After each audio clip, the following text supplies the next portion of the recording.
So what is the difference between Brahmaputra River system and the Indus River system? Please decode it for our viewers first, sir.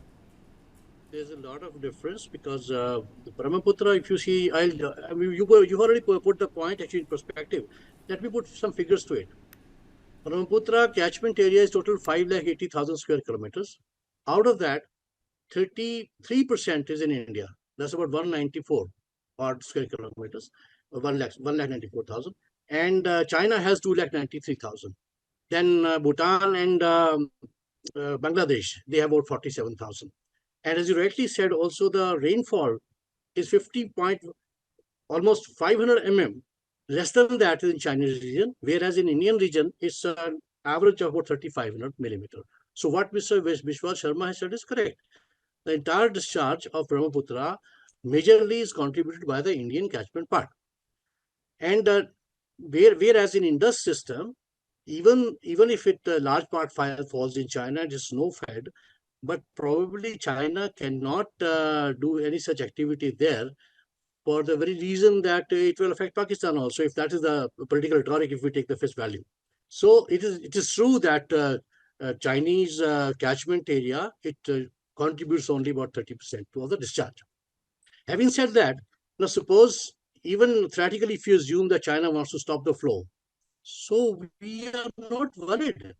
Let it flow, let it stop the flow, because our major problem has been a flood in the Brahmaputra, for which an elaborate system and cascade of the projects has been laid out by Central Water Commission. We are not able to construct those for reasons, because the Inkyong will be submerged and there's local uprising against that. Those, I say, let China stop the water. Probably it will help the flood situation down below in Guwahati, and it will also give us reasons to construct, and probably also to construct those projects which are not seen the day of the light for last 25-30 years.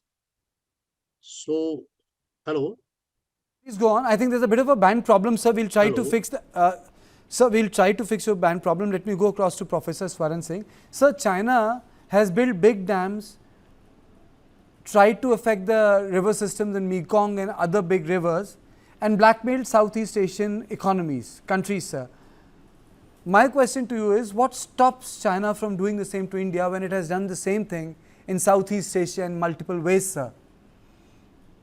I think, as was already said by Assam Chief Minister and my co-panelist, the precipitation or the rainwater flow in case of the river that is called Yarlung Tsangpo in China, then it becomes Brahmaputra in India, and Jamuna in Bangladesh before it joins Ganges. Chinese share is, as the Chief Minister also said, is between 30 to 35%. Bulk of the precipitation happens in Indian side of Northeast, which you also mentioned, in various provinces of Northeast. So it is India that contributes large amount of water that flows in Brahmaputra and then goes to Bangladesh. Let me also underline the fact that comparing Indus with Brahmaputra is nothing but foolhardy barbos. They are absolutely not comparable. They are apples and oranges. Indus Water Treaty has been celebrated as a model of water sharing around the world. We have no such arrangements when it comes to China, India, and Bangladesh. We had some understanding agreement in 2006 on creating hydrological data to be shared between May and October, which has happened extremely erratic.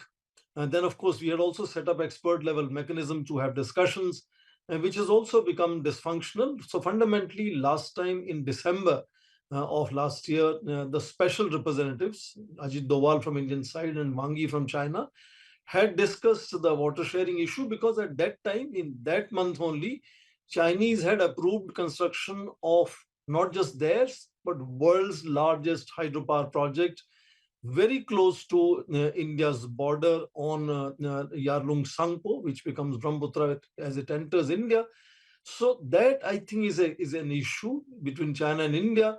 And that again is fundamentally because this Eastern Himalayan syntax is the most vulnerable, most unstable region of planet Earth. and there could be glaciers retreats, as you mentioned. You could be having lake outbursts. That could make dams fail in certain situations. And if you're building potentially a dam of world's longest, largest size, and imagine this is a 50 kilometers region in that bend where water falls about 2,000 meters. And it's a very unusual situation. And if Chinese are trying to build world's largest dam here, nature could be their biggest enemy, and India will be the one to get impacted through that. Otherwise, Chinese officially, let me say, have never used that water threat against India because they cannot. I mean, there is absolutely no water that they can hold and flood India, except, minor. If they build a huge dam like this, then maybe potentially they can withhold certain amount of water and then release it when we don't need it.